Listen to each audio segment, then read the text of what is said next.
Yes, you're right. It is Phil Hulett and Friends, and you're listening to it. I'm Phil. Aaron and Chris are here, and we're happy you are. There's been a lot of hype about the raunchiness of the 50 Shades of Grey movie, and now we know how much of it will be sex. How much? 50%? More. According to MrSkin.com, the movie is 100 minutes long, and there are more than 20 minutes of sex. Oh. That's 20%. Is it? Somewhere in there. It is 20%, yeah. Exactly. Well, That's it? Well, yeah.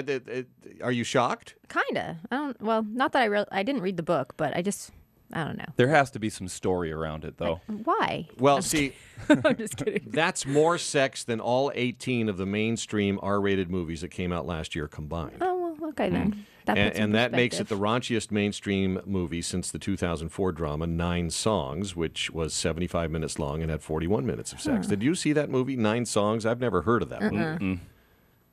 No. I was thinking of that that Tom Cruise and what's her name, his former wife.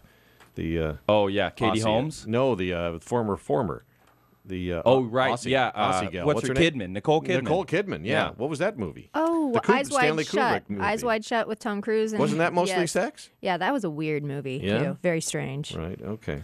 I found that commercial a little bit like it didn't fit in the Super Bowl because there was like 8 commercials on violence against women, and then there's the 50 Shades of Grey commercial. Yeah, right. How about that? The star of the movie, Jamie Dornan. Do you know who that is? Okay. I know who he is, yes. Good-looking guy? Yeah. Yeah? He's good looking. All right. I saw those commercials for that movie, and I said, why'd they cast high school kids for that? Yeah. Don't they look young? They do look young. Well, she, I know, is really young. Yeah. Well, Dornan says that the movie isn't pornographic or even erotic in his point of view. And the director, Sam Taylor Wood, says he didn't want it to be graphically explicit and instead tried to make it about, quote, the buildup of titillation of touch and sensuality.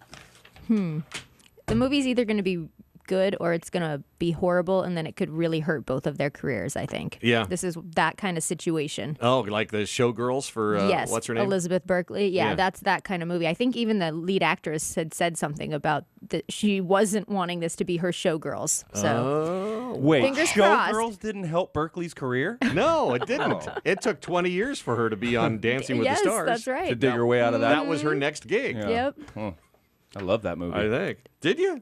Sure, yeah, it's a classic. Oh, all right. You can appreciate it now. Yeah. Yeah. All right. On to the next thing to worry about. And thank you, parents, for not vaccinating your kids, because now we have a bigger and bigger problem with the measles. Isn't that right, Aaron? Mm-hmm. It's February, and there have already been 102 cases this year, it looks like. Of a disease that had formerly been eradicated. Yes. And they say it doesn't look like it's going to slow down because of the vaccine issue. And last year, there were like over 600 people that had measles. So it's not going anywhere. And it's a very disturbing You just do trend. the geometry or the math or the trigonometry, whatever it is, 600 last year. It'll be 1,800 this year. It'll be 1 million next year. Yeah, and you can't go to Disneyland now because of it. Well, Disneyland isn't saying that. No, you can go to Disneyland, but you want to make sure you've been vaccinated, and you have to be careful everywhere. That would sound like a great story, a great title for a book if somebody wanted to write it about parents that don't vaccinate their kids. You can't go to Disneyland. Right. That would be the name of the book. Yeah, that'd be heartbreaking Yeah, to it many would be, children. wouldn't it? Come on, Mom. What are you doing? And what's Leonardo DiCaprio been eating these days? Oh, He's a yeah. good-looking guy, isn't he? Yeah, but I saw pictures of him recently, too. He's and dating not. a famous lady. Maybe you've heard of her. Her name's Rhianna. Who's that? Wow. Well, they've been reportedly, as the kids say, hooking up Yeah, that's the new lingo. for some time now. And while most women would be happy to have just gotten that far with Leonardo, this is how Rihanna's talking. A source says that she's making Leo shape up because he's, quote, this is Rihanna talking, flabbier than her usual lovers. That's awesome. I love that. Somebody has to tell him, like, put him in his place, because I think he's probably a little egotistical. Is he enjoying the excesses of stardom? Probably. Yeah. I saw a picture of him. He was on the beach surrounded by about 7 supermodels with just this grizzly beard, and it is obviously letting himself go. Yes, Yeah, well, they all look it's a beautiful. man's world. And then he's there looking, Well, a little right, disheveled. A man's world. But then the news is that maybe Leo digs kind of being bossed around by Rihanna. A source quotes, Leo thinks it's all highly amusing. He's never had a girl tell him what to do, so you can imagine how much he's loving it. She wants him to get a 6-pack. All right. So- What kind? Yeah. Budweiser? No, Yeah, we're going to have to track this and see if but it happens. it goes both ways because Rihanna made a promise to him regarding her body. Here's another quote from Rihanna. She'll cover it. Leo, you're right. I'm sorry. That would be difficult for her to do. Here's the quote. Leo asked her to promise not to get another tattoo until she falls in love again. She thinks he's playing some type of mind game with her, and she's intrigued by it. Can you imagine the conversations that go on between those two? They're just weird, it sounds like. Are they? I think so. Strange people? They're an odd couple because, he usually is with like the supermodels. So I bet she could put him in his place a Well, little you know, bit. she's kind of famous. She's supermodel status. If she were not a singer, do you think she'd have a modeling career? I think so. Yeah, just based on her attitude. I mean, she'd have She to does do have the something. attitude, Yeah, you'd have to talk to her, and then when you got that flair out of her, that's what would be her major appeal. But she's beautiful for sure. Yeah. Is I've seen her once. Is she fierce? yeah. That's the she's model mean. language, right? Fierce. Model lingo? Got to be fierce. Yeah, according to Tyra Banks, yes, you have to be fierce and smize with the eyes. Smize with the eyes. Mm-hmm. Is that what? Yep, you have to smize. That's like smile through your eyes is what that means. Yes. Oh, my gosh. That's something. I Yeah, shouldn't know Don't this smile stuff. through your face. That leads to wrinkles. Hey, Sunday Super Bowl was the most watched show in U.S. TV history. Wow. With 114.5 million viewers. The previous record holder was last year's game, 112.2. But even more people watched Katy Perry's halftime show. 118.5 million people tuned in for that. That also beat the previous record, which was, once again, last year's halftime show starring Bruno Mars. 115.3 people watching that. So I think we were all tuning in to see whether or not we hit the cleavage prop bet. yeah. Which I don't think anybody did win that one. I don't know Yeah, what the because we were final all decision was. but- staring with disbelief at the dancing sharks. right. Those are kind of cool, though. Thanks for tuning in. It's Phil Hulett and Friends. We have a website, philhulettandfriends.com. By the way, you should visit once in a while. Poke around. Last week, we were talking to Manny, the movie guy, and he gave us his top 10 list of favorite football movies. And it's a pretty good list. And it's available on the show fun page. Actually, there's an extra page. When you hover over the menu item, it says galleries. Click on that. Little hidden gem on the website. You can hop around and find all kinds of Easter eggs there. In fact, there's a photo that I'm told our web munchkins are searching around for that's related to the young lady we're about to talk about now. Aaron, there's some Paris Hilton news, is there not? Well, this is more about her brother. Oh. But I guess he was just Conrad Hilton. Her 20-year-old brother was just arrested today in L.A.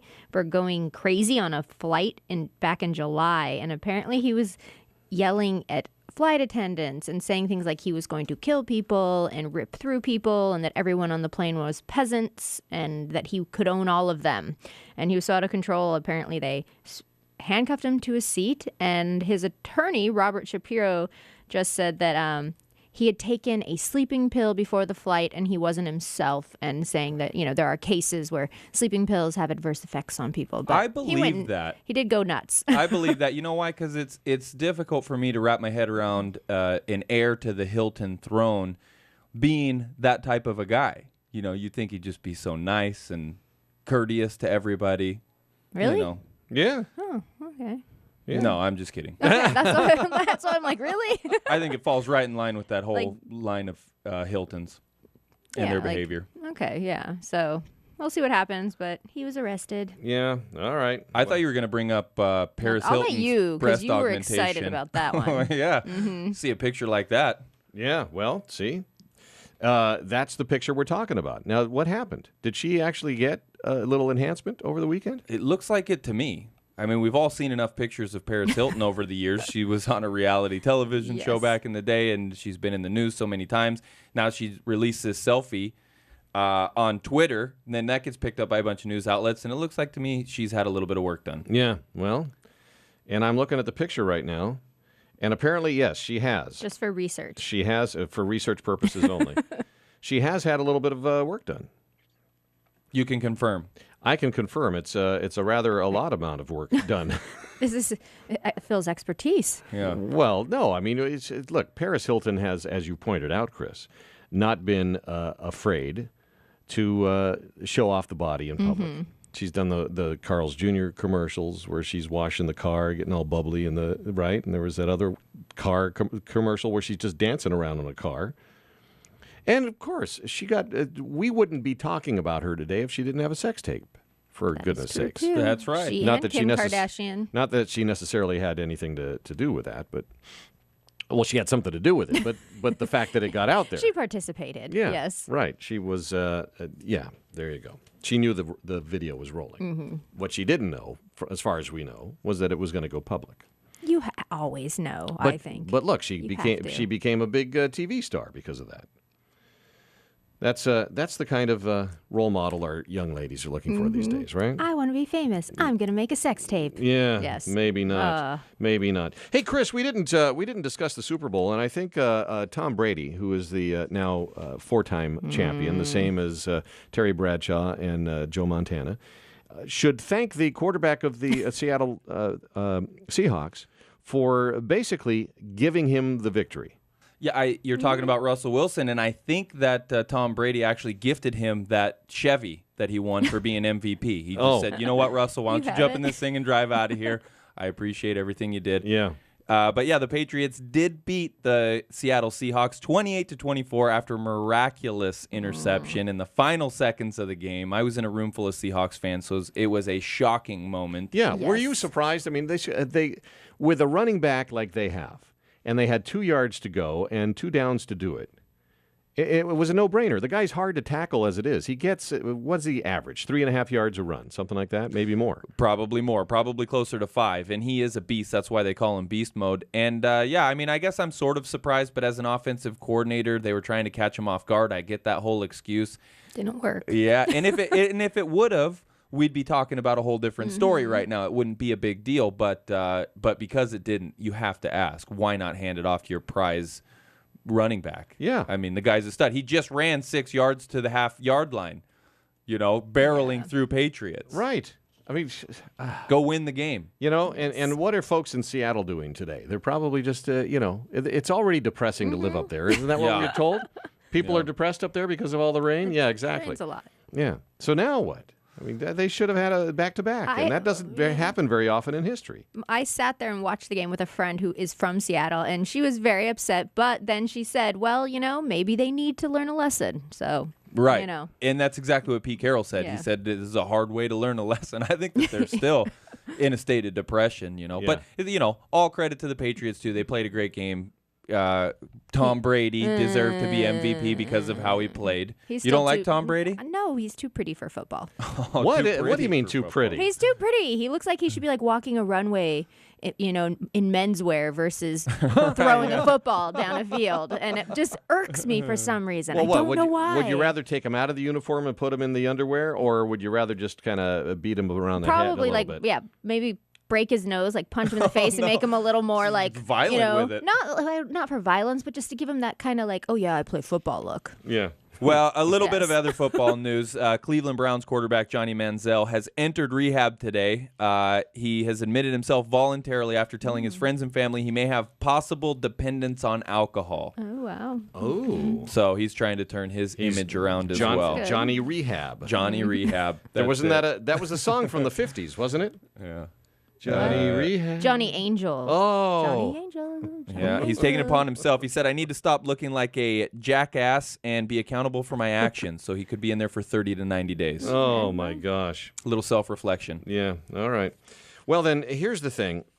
When you're a vegetarian, do you take the thing all the way? Because I always wonder when I talk to these people who are vegetarians or vegans or whatever it is, I said, do you drive a car? Yeah. What kind of seats are in there? Cloth. Okay, good. We're looking good. How about the steering wheel? What's wrapped around that steering wheel? How about the dashboard? There's no leather in that car. Wood grain. Yeah. How about the belt on your pants right now or the shoes? Just double check that Yes. all those things. So that you're following a straight line of consciousness. Well, here's a guy. He's the owner of a vegetarian restaurant in Australia. His name is Con Hong. He owns the Kingsland Vegetarian Restaurant. It's in Dixon, Australia. And the health department has been going after him ever since they found a ton of cockroaches in his kitchen a couple years ago. But Khan says he refuses to kill the cockroaches because he's a vegetarian who doesn't believe in killing any animals. And that includes insects, no matter how disgusting they are. So he was in court last Thursday. He got fined about $12,500 for repeated food safety violations. But now he says he's hired a pest control company that gets rid of cockroaches in a non-lethal way. Now, I don't know what they do. Do they get a guy with like a pan flute and he starts playing it Right. and he marches out the door?